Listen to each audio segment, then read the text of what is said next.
The floors are looking pretty dirty over here, but I also have all of these toys to pick up and I only have enough energy to do one. And so today I'm gonna need some help. And to help me, that is going to be the Roborock Qrevo Edge 2. Let me introduce you to this very slim robot vacuum and mop. This is going to be able to do all the background cleaning while I pick up the big stuff. A huge thank you to Roborock for sponsoring this video. I'm gonna be able to show you all the cool things that this can do while giving it a real world test in my home today. Let's get started. While I am picking up the toys here in the room, the Qrevo Edge 2 is going to start the mopping. Mop washed. Resuming cleaning.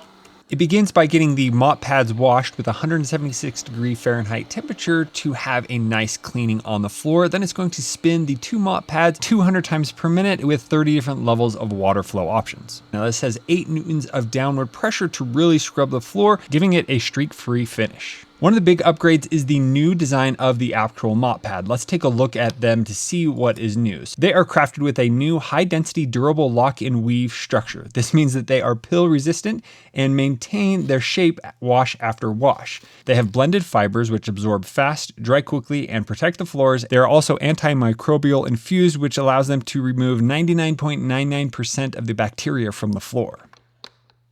Now, one of its first impressive features is the reactive obstacle avoidance. Here I left a spill of ketchup on the floor and it's already marked it that it is an object that we'll need to avoid until it's able to clean it up. Now in the app, there's an option to have it automatically rewash the mop pads once it goes to a big mess and cleans it up, but I didn't have that turned on. Here as it comes up to the stain, you can see it slows down, really gets it deep and cleans that up so that there is no ketchup left over. And with those new mop pads, after cleaning up this area, it's leaving less water on the ground that you typically see after cleaning up a large area like that.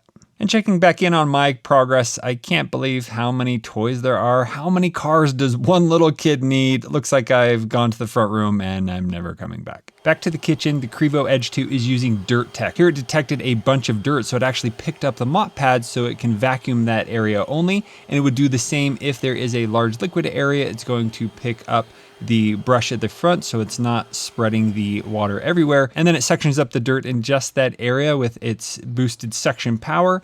And then it is able to complete the cleaning without spreading the mess all over. This is going to leave no crumb left behind with its FlexiArm technology. At the front, we have the FlexiArm Arc Side Brush. This is able to spin and go right into every corner. It's able to get far in there, pulling all the crumbs out into the vacuum. This is great for areas like under the toe kick, and even if you only have an inch of space, it's able to reach under there and pull those crumbs out. And on the back, you have the FlexiArm Tech for the mop. So here it's able to slide right under, getting all the way underneath this toe kick, cleaning all the different spots and smudges that are hard to see and reach with typical mops, but here it's able to slide right under there with no problem, making sure that 100% of the floor has been cleaned. And here, taking a look underneath the cabinets, these are the cleanest they have looked in weeks, getting every crumb out from under there. And when it begins the mopping and vacuuming, it does go around all the edges, even on the island, but now that that is complete, it's going to go through and quickly mop the rest of the floor.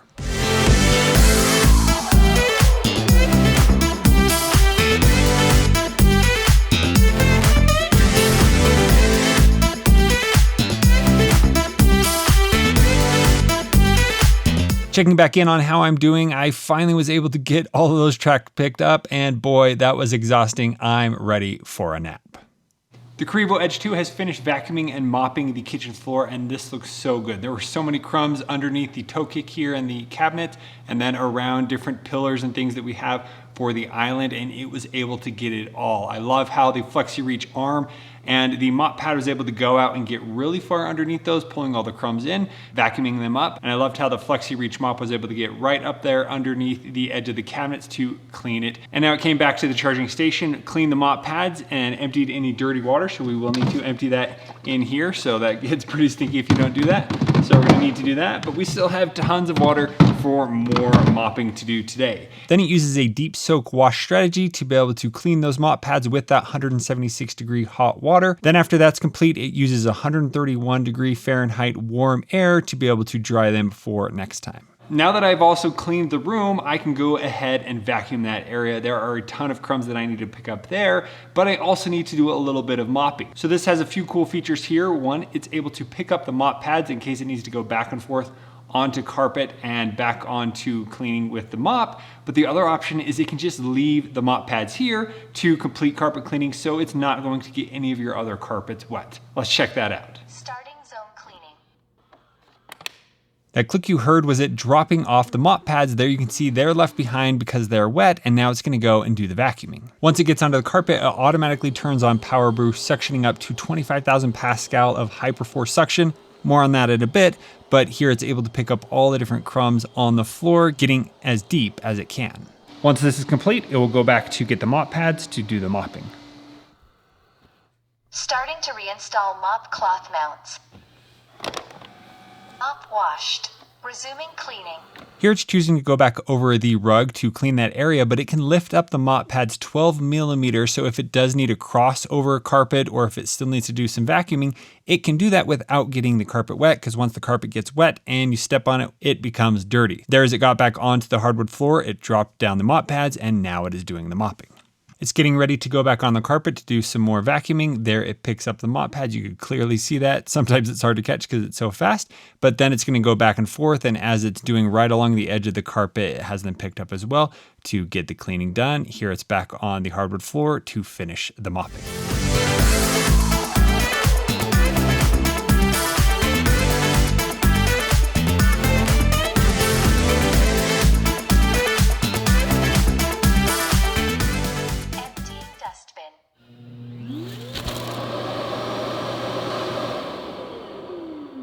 And right in here is where the dust collection happens. So it's putting all of that in here. We have about 60 days of dust storage, so you can easily pull this out, replace it, and then you can just push a new one in and you are ready to go. Now, so far we've talked about the FlexiArm design, how this is able to spin and get right into the corner to pull things out. But next we're going to talk about how this can be used to help with the zero tangle design. So as it's going and vacuuming, it's pulling all of the dust and hair into the middle here for the actual roller brushes to pick up. So if I open this up, you can see that it has a gap in the middle, and as it picks up hair, it's going to flow that hair into the middle and then be put in the dust storage tank. So there's going to be no hair left over here. Love how it has this design. You can easily pull those off and clean them as needed. And then we already saw the mop design, how it is able to also go out and do the flex arm design with the roller pad, and these can be pulled off. And as you saw, they automatically drop and are picked back up when it needs to mop or just vacuuming. And then last, we're going to talk about the RefractSense LiDAR design. So here you can see it is in, but when it's navigating, it pops itself up so it can see around, but whenever it comes up to furniture, that will automatically drop. There is also the LiDAR on the side as well as the front here, where you have the Reactive AI obstacle recognition, where it's able to distinguish between all types of things. At the beginning, we already saw it detect that there was a stain on the floor that it needed to avoid until it was able to clean it up. Charging.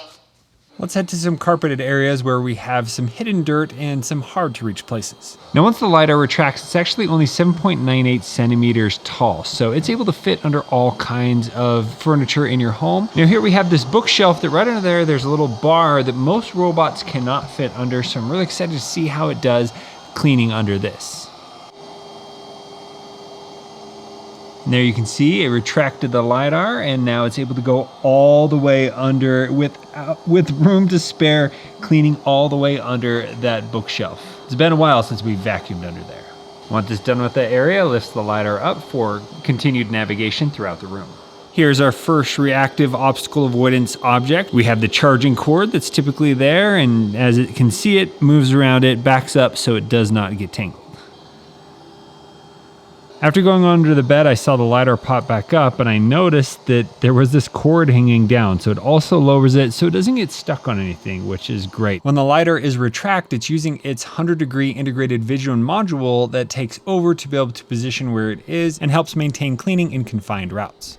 Now, with 4 girls in the home, there is hair everywhere. Well, the great news is the 25,000 Pascal hyperforce suction is able to lift all of that hair up off the ground.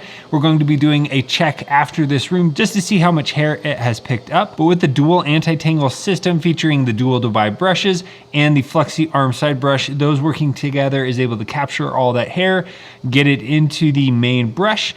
It's going to gather it, spin it off, suck it into that dustbin, leaving no trace of hair on the floor. It is now finished vacuuming this room. Let's go ahead and see if there is any hair left over. And there, the duo divide brushes did its job. We can even dive in here further and see if there was anything.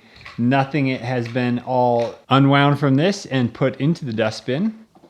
Dustbin removed. And here, if we check that, you can see how much dirt was in this room. And pulling this up, we can see all the dust and the hair that was able to be pulled through right here. Now, typically you're not going to have any dust like this because it's going to go right back, suction it into the bigger dustbin, but there it is picking up a ton of dust in the room, doing a great job with that 25,000 Pascal of Hyperforce suction power. Dustbin installed. Emptying dustbin.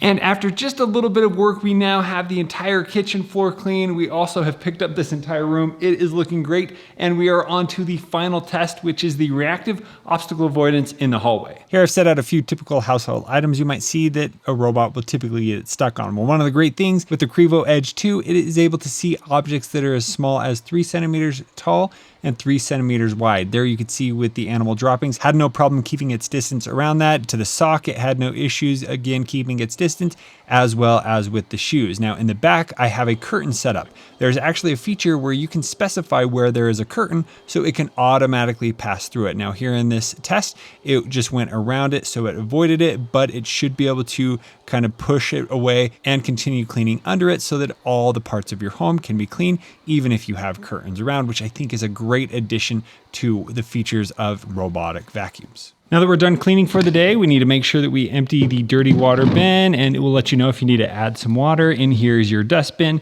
but then you also have the roller pads down here that it's left. And then every once in a while, you will need to pull this out and go ahead and do some cleaning there. You can see we already have a little gunk that we need to pick up, but that's going to help make sure that your Qrevo Edge 2 is in working condition. I love when a product is able to push robot vacuum and mop cleaning to the next level, and today with the Qrevo Edge 2, that was no different. Being able to do everything I was able to throw at it and much more. One of the newest things was being able to travel under the curtain. We didn't quite get to see that, but it's really great that they're pushing the technology to go in that direction. So if you're the one taking care of the cleaning at home and you need some help in the background while you're getting other tasks done, or if you're going to help maybe mom or someone else in the home complete the cleaning much faster, make sure you check out the link down in the description to pick up your own Roborock Qrevo Edge 2 today. There will be a $200 discount during the time frame link down below. Thank you so much for watching. We'll see you on the next one.